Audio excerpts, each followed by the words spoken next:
Good afternoon, students. Today, now we will discuss our next chapter regarding assembly to details. In previous chapters, we discussed details to assembly, how to assemble the parts of the different components, and what is the use or purpose of doing the assembly. Assembly drawing is nothing but it is the combination of different subcomponents, and that component or the main component is useful in any application for the work purpose. Now, as I have discussed you or told you that in second section B, there are two problems. One is on details to assembly and second is on assembly to detail. That is, अगर आपको छोटे parts दिए हैं तो उसका assemble करना या assembly का सॉल्व करना का प्रॉब्लम है, और अगर कंपोनेंट एक बड़ा कंपोनेंट दिया है उसको डिसेंबल करना या उसके छोटे पार्ट्स निकालना, ये आपका असेंबली टू डिटेल ड्राइंग है।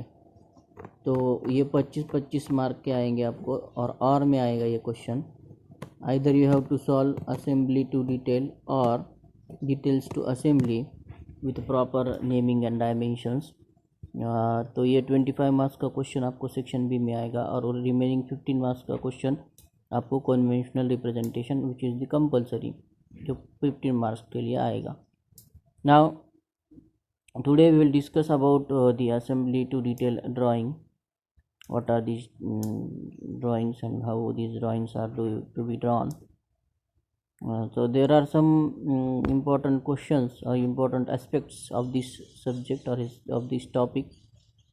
So let us see one by one what are the aspects of doing this assembly to detail drawing. First, A is steps to draw the assembly drawing from detail drawing. Assembly drawing draw करना क्या है, जो पिछले class में हमने देखा है। और second steps to draw the detail drawing from assembly drawing. तो पहले हम देखेंगे असेंबली ड्राइंग के स्टेप्स क्या है।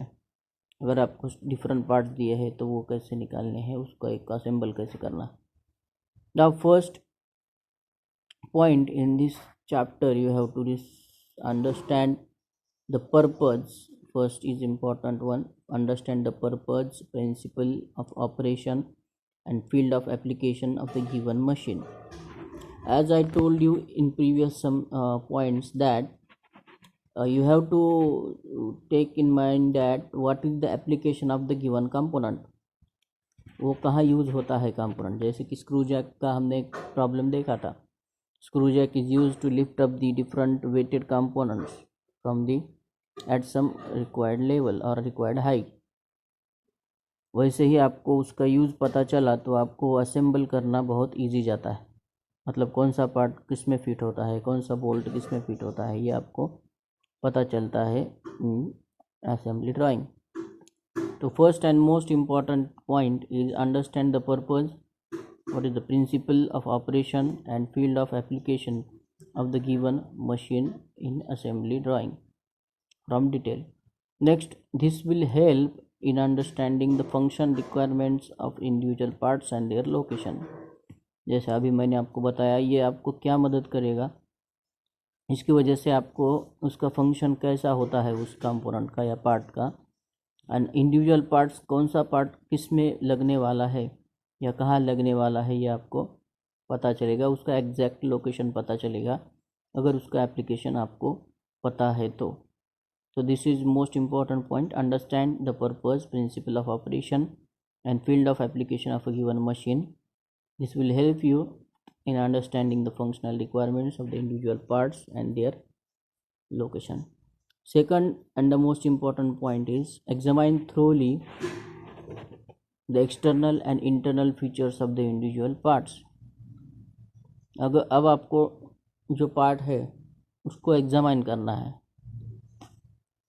एग्जामाइन करना है मतलब पार्ट आपका ऐसा स्टडी करना है कि वो एक्सटर्नली कैसा दिखता है, whether there are some features or profiles for that object, whether it is symmetric or non symmetric or asymmetric, whether it consist of a hole or whether it consist of edges. ये जो features है ये आपको externally देखने हैं, उसके examine through out.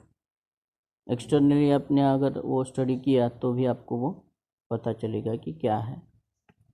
और next is the external and internal features of the individual parts. हर एक पार्ट के इंडिविजुअली आपको एक्सटर्नली एंड इंटरनली उसका स्टडी करना है, और यही आपको काम आएगा वो असेंबली ड्राइंग निकालते समय। अगर वो अच्छी तरह से नहीं किया तो आपको डिस्टर्बेंसेस हो गए असेंबल करते समय या उसके डिसेंबल करते समय। तो second important point is examine thoroughly the external and internal features of the individual parts. Next is third point, we have to make important that this choose a proper scale of assembly drawing. अब proper scale assembly drawing की लेनी है, मतलब क्या करना है। अगर आपके डायमेंशन समझो 1 mm इक्वल टू 1 mm लिया आपने, और अगर उसकी ऑब्जेक्ट की विड्थ है समवॉट 100 mm या 150 mm, तो आपकी शीट के ऊपर बैठेगा क्या वो प्रॉब्लम? नहीं। तो वो इतना बड़ा प्रॉब्लम निकालने की बजाय आप उसको 1:2 ऐसा स्केल भी ले सकते हो। मतलब जो प्रॉब्लम में 2 mm है वो आप 1 ले सकते हो। इसका मतलब विड्थ अगर 100 mm दी है प्रॉब्लम में, तो आप वो 50 mm भी निकाल सकते हो। तो आप स्केल भी ले सकते हो असेंबली ड्राइंग निकालते समय, और वो स्केल लेकर आप वो प्रॉब्लम सॉल्व कर सकते हो। लेकिन स्केल लेने के बाद प्रॉब्लम में आपको मेंशन करना पड़ता है स्केल इज इक्वल टू 1:2, और वो स्केल मेंशन करने के बाद ही आपको प्रॉब्लम सॉल्व करने के लिए स्टार्ट करना है। उससे पहले आपको सॉल्व नहीं करना है प्रॉब्लम। तो third important point is choose a proper scale for assembly drawing. Next, fourth important point is estimate the overall dimensions of the views of assembly drawing and make the outline blocks of each of the required view, leaving enough space between them and indicating the dimensions and adding the required notes. What is the meaning of this point? The estimate the overall dimensions of the view. What are the overall dimensions of the view, any view? First, overall dimensions are nothing but you have to draw the front view, sectional front view and sectional top view. Overall dimensions, it consists of, in overall dimensions it consists of length of the object, width of the object and height of the object. अब वो तीनों भी निकालने के बाद आपको उसके block निकालने हैं, make outline blocks. Outline block मतलब उसके अंदर ही आपको वो फिगर आएगी आपकी, और उसके अंदर ही आपको वो प्रॉब्लम सॉल्व करना है। समझ में आया आपको? तो आपको estimate the overall dimensions of the view, मतलब लेंथ, विड्थ, हाइट, ये तीनों डायमेंशंस निकालने हैं। फ्रंट व्यू में क्या दिखेगा आपको? लेंथ और हाइट दिखेगी, उसका एक ब्लॉक निकालना है, length horizontal, height vertical. Top view में क्या दिखेगा आपको? विड्थ एंड लेंथ दिखेगी। Vertically you have to draw width and horizontally you have to draw length. Length is always parallel to xy axis and it is drawn horizontal to the xy line always. तो ऐसे block निकालने के बाद आपको वो required view में, front view में आपको वो ब्लॉक निकालना है जो कि आपको लेंथ और हाइट का दिखेगा, और टॉप व्यू में विड्थ और लेंथ का दिखेगा, वो ब्लॉक आपको निकालना है। और उसके अंदर ही आपकी जो टोटल फिगर है या टोटल प्रॉब्लम है वो उसके अंदर ही आपका आएगा। So next, living enough space between them, त्याच्यामध्ये एक प्रॉपर स्पेस सोडायचा आहे तुम्हाला व्यवस्थित। And for indicating dimensions and adding required notes, dimensions काय ते इंडिकेट करायचे आणि रिक्वायर्ड नोट्स काय ते तुम्हाला त्याच्यामध्ये इंडिकेट करायच्यात, ते काय महत्त्वाचं आहे ते। Next point you have to consider is draw the axis of the symmetry for all the views of the assembly drawing. जसं की तुम्हाला आत्ता सांगितलं मी की तुम्ही स्टडी करतानाच बघायचे प्रॉब्लेम सिमेट्रिक आहे का असिमेट्रिक आहे। जे सिमेट्रिक असेल, if the problem is symmetric then draw the axis of the every view. हर एक व्यू के सिमेट्रिक एक्सिस आपको ड्रॉ करने हैं। सिमेट्रिक ॲक्सिस काढण्याने फायदा काय होईल तुम्हाला? What is the use of that symmetric axis? The importance of that axis is you have to draw the object on either side of the view axis के दोनों साइड को आपको सेम ही problem आएगा, मतलब आधा भी अगर आपने निकाला तो आधा सिमिलर मिरर इमेज उसकी आएगी और वो ड्रॉ करने का है और वो ड्रॉ करना है आपको। तो fifth point is also important while considering the assembly drawing. What is the drawing? Draw the axis of symmetry for all the views of assembly drawing. Next, sixth point is begin with the view from front by drawing first the main parts of the machine and then adding the rest of the parts and sequence of the assembly. तो ये block निकालने के बाद, symmetric axis निकालने के बाद आपको क्या करना है? बिगन विद द व्ह्यू फ्रॉम फ्रंट, मतलब आपको फ्रंट व्ह्यू, त्याचा अर्थ असा आहे की फ्रंट व्ह्यूपासून तुम्हाला प्रॉब्लेम स्टार्ट करण्याची, सॉल्व करण्याची सुरुवात करायची आहे. फ्रंट व्ह्यूमध्ये सुद्धा सॉल्व करताना सगळ्यात मोठा जो मेन पार्ट आहे, मेन ऑब्जेक्ट आहे, ज्याच्याशी रिलेटेड तुमचे सब कंपोनंट्स आहेत ते तुम्हाला घ्यायचे आणि ते सब कंपोनंट घेऊन तुम्हाला त्याच्यावरती मेन पार्ट ड्रॉ करून सब कंपोनंट त्याच्यावर ड्रॉ करायचे and then adding the rest of the parts, आणि उरलेले पार्ट्स तुम्हाला त्याला ॲड करत बसायचे त्या मेन पार्टला. म्हणजे इम्पॉर्टंट पार्ट काढल्यानंतर त्याला रिमेनिंग पार्ट, छोटे छोटे पार्ट त्याच्यामध्ये तुम्हाला ॲड करायचे in the sequence of the assembly. असेंब्लीची सिक्वेन्स जी दिलेली आहे तुम्हाला, पार्टची सिक्वेन्स, त्याच सिक्वेन्समध्ये 1 2 3 4 5 जेवढे काही पार्ट्स असतील, 6 7 8 नंबर, ते एक एक करून तुम्हाला त्याला जॉईन करायचे किंवा जोडायचे किंवा फिट बसवायचे त्याच्यामध्ये. This is the sixth and the most important step. Next seventh step is project the ordered required views from the front complete views. म्हणजे फ्रंट व्ह्यू जो तुम्ही काढला आहे त्या फ्रंट व्ह्यूपासूनच तुम्हाला बाकीचे जे रिक्वायर्ड व्ह्यूज आहेत आपको, वो रिक्वायर्ड व्ह्यूज आपको निकालने हैं या रिक्वायर्ड व्यू आपको ड्रॉ करने हैं. फ्रंट व्यू से आपको टॉप व्यू भी ड्रॉ कर सकते हो आप, फ्रंट व्यू से साइड व्यू भी ड्रॉ कर सकते हो. ये दोनों भी आपको ड्रॉ करने हैं. अगर आपने किए तो आपको इजी जाएगा, अगर नहीं किए तो आपको वो समझ में नहीं आएगा. इसलिए आपका फ्रंट व्यू पहले अच्छी तरह से ड्रॉ करना ये आपकी जिम्मेदारी है या इम्पोर्टेंट है. Next, mark the location of overall dimensions and add the part number on the drawing. आता सगळ्या पार्टचं लोकेशन कुठे आहे हे तुम्हाला मार्क करायचं आहे.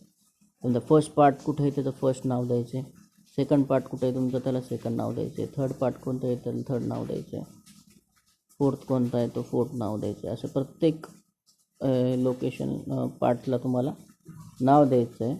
Front view and from front view complete the views असं नाव दिल्यानंतर त्याचे पार्ट नंबरसुद्धा जे तुम्हाला क्वेश्चनमध्ये दिलेत ते पार्ट नंबर रिस्पेक्टिव्ह पार्ट्सला तुम्हाला ॲड करायचे किंवा द्यायचे. And last but not list, prepare the part list. 2 मार्काला सुद्धा असते ही पार्ट लिस्ट. जरी तुम्ही व्यवस्थित काढली लिहिली तरी तुम्हाला त्याचा मार्क तुम्हाला भेटून जातात 2 मार्क्स. त्याच्यामुळे पार्ट लिस्ट हे सुद्धा त्याच्यामधला एक इम्पॉर्टंट पार्ट. अशा प्रकारे 9 पॉईंट्स तुम्ही जर लक्षात ठेवले तर तुम्हाला असेंबल करणं ड्रॉइंग ही सगळ्यात सोपी आहे.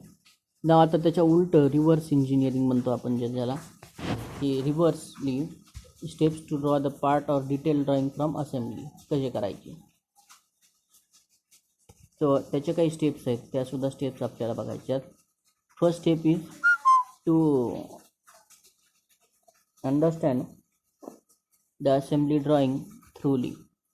असेंब्ली ड्रॉइंग जी आहे ती तुम्हाला पूर्णपणे अंडरस्टँड करायची आहे किंवा माहिती करून घ्यायची. Bye referring the part list and different orthographic views of the unit. जे की त्याची पार्ट लिस्ट आहे तुम्हाला दिलेली असते, त्याच्यामध्ये त्या पार्ट लिस्टचा नीट अभ्यास करून त्याच्यामध्ये कोणता पार्ट वापरलेला आहे, कोणतं मटेरियल वापरलं आहे, कोणत्या पार्ट कितीदा वापरला आहे, एकदा वापरला आहे का दोनदा का तीनदा वापरला आहे, ह्याचा अभ्यास करून अच्छी तरह से स्टडी करके आपको वो लेना है. End referring the part list and different orthographic views of the unit. त्याचे वेगवेगळे ऑर्थोग्राफिक युनिट्स जे आहेत त्याचे ते वेगवेगळ्या ऑर्थोग्राफिक युनिट्सचा अभ्यास करून तुम्हाला त्याचा ऑब्जेक्ट काय आहे तो नीट अंडरस्टँड करायचा आहे. Second point, study the functional aspects of the unit as a hole. जो पूर्ण युनिट आहे त्या होल युनिटचं फंक्शनल ॲस्पेक्ट काय आहे, म्हणजे फंक्शनली तुमचा युनिट कसा वर्क करणार आहे हे तुम्हाला त्याच्यामध्ये मेन्शन करायचं आहे. लक्षात मेन्शन करायचं म्हणजे समजून घ्यायचं.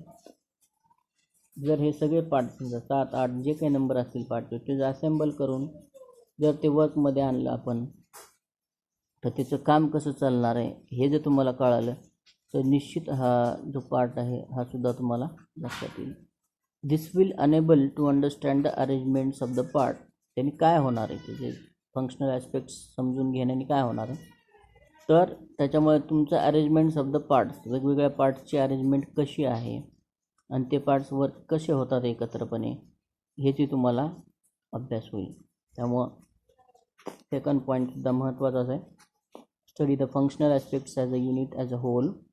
दिस will enable you to understand the arrangements of the different parts. Next, third step is for drawing detail is to visualize the size and shape of the individual components. जर हे सगळे असेंबल केलेले parts जे आहेत, number of parts, ह्या प्रत्येक separate parts visualise the size and the shape of the individual parts. Now next fourth point is as far as possible choose full scale for the drawing. जेवढं शक्य आहे तेवढं तुम्ही त्या ड्रॉइंगची फुल स्केल तुम्हाला घ्यायची आहे, म्हणजे जेणेकरून तुम्हाला वेगळं असं काही हाफ डायमेन्शन फुल डायमेन्शन करत बसायची गरज नाही. त्याच्यामुळे जी स्केल आहे ती फुल स्केल घेऊनच तुम्हाला ड्रॉइंग काढायची. जर if the small parts and complicated shapes may required the use of enlarge scale. जर स्मॉल पार्ट्स असतील किंवा काही छोटे छोटे कॉम्पोनंट्स असतील, जर मोठी स्केल किंवा एनलार्ज स्केलची गरज असेल, so that their presentation will have a balanced appearance. ज्याच्यासाठी त्याचं प्रेझेंटेशन किंवा त्या पार्टचं जे कॉम्पोनंटचं इम्पॉर्टन्स आहे ते दिसण्यासाठी किंवा त्याचा अपिअरन्स येण्यासाठी जर होत असेल तर तुम्हाला एनलार्ज स्केल घेण्यासाठी काही हरकत नाही. त्यासाठी तुम्ही लक्षात ठेवायचं आहे नेक्स्ट स्केलच्या बाबतीमध्ये. पण त्यात डिटेल ड्रॉइंग काढताना जी फुल स्केल आहे त्या स्केलनी काढलेला तरी प्रॉब्लेम तुम्हाला व्यवस्थितपणे सॉल्व करता येईल किंवा सॉल्व करता येईल जमेल. Next fifth step is to select minimum number of views required for describing each part completely.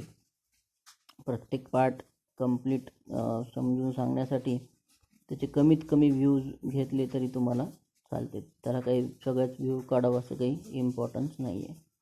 जेवढं कमी व्ह्यूमध्ये तुम्हाला जास्ती सांगता येईल तेवढं तुम्हाला त्याचं इम्पॉर्टन्स लक्षात येईल. The view from the front selected must provide maximum information of the part. म्हणजे फ्रंट जो सिलेक्ट केला आहे तुम्ही फ्रंट व्ह्यू त्याच्यामधून तुम्ही मॅक्झिमम इन्फॉर्मेशन त्या पार्टची गेली पाहिजे तुमची, जेणेकरून तुम्हाला दुसरे बाकीचे व्ह्यू सॉल्व करत बसायची अजिबात गरज नाही. Then the under mentioned sequence may be followed for preparing different views of each part. आता खाली जी सिक्वेन्स दिली आहे त्या सिक्वेन्समध्ये तुमची व्ह्यूज आले पाहिजे जेणेकरून ते व्यवस्थितपणे डिस्क्राईब करता येतील. तर ती सिक्वेन्स कोणती ती बघू आपण. पहिली, draw the main centre lines and make the outline blocks. Okay, म्हणजे सेंटर लाईन जी मेन आहे ती ड्रॉ करायची आणि आउटलाईन ब्लॉक्स काढायचे using the overall dimensions of the views. जे काही ओव्हरऑल डायमेन्शन आहेत व्ह्यूजचे ते काढून तुम्हाला ते करायचे. Next sequence is draw the main circles and arcs of the circles. Main circle असतील तर सर्कल काढायचे, आर्क असेल तर आर्क काढायचा आहे जे काही त्याच्यामध्ये दिला आहे तो.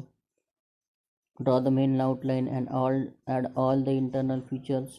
मेन आउटलाईन जी आहे ब्लॉकची किंवा प्रॉब्लेमची ती काढायची अँड इंटरनल फीचर्स कोणते असतील तर ते सुद्धा त्याच्यामध्ये ॲड करायचे. Next, cross hatch the sectional views.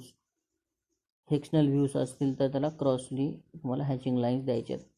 जिथं कॉम्पोनंट आहे तुम्हाला माहिती आहे हॅशिंग लाईन्स कुठं देतो आपण ते हॅशिंग लाईन्स तिथं द्यायच्या. जिथं सेक्शनल व्ह्यूज असतील तिथं ड्रॉ द डायमेन्शन लाईन्स. डायमेन्शनच्या बाबतीत काही लाईन असेल तर तीसुद्धा व्यवस्थित काढायची. डायमेन्शन समजा 50 mm XYZ 60 mm तीसुद्धा व्यवस्थित डायमेन्शन लाईन काढायची. And add all the dimensions and the notes.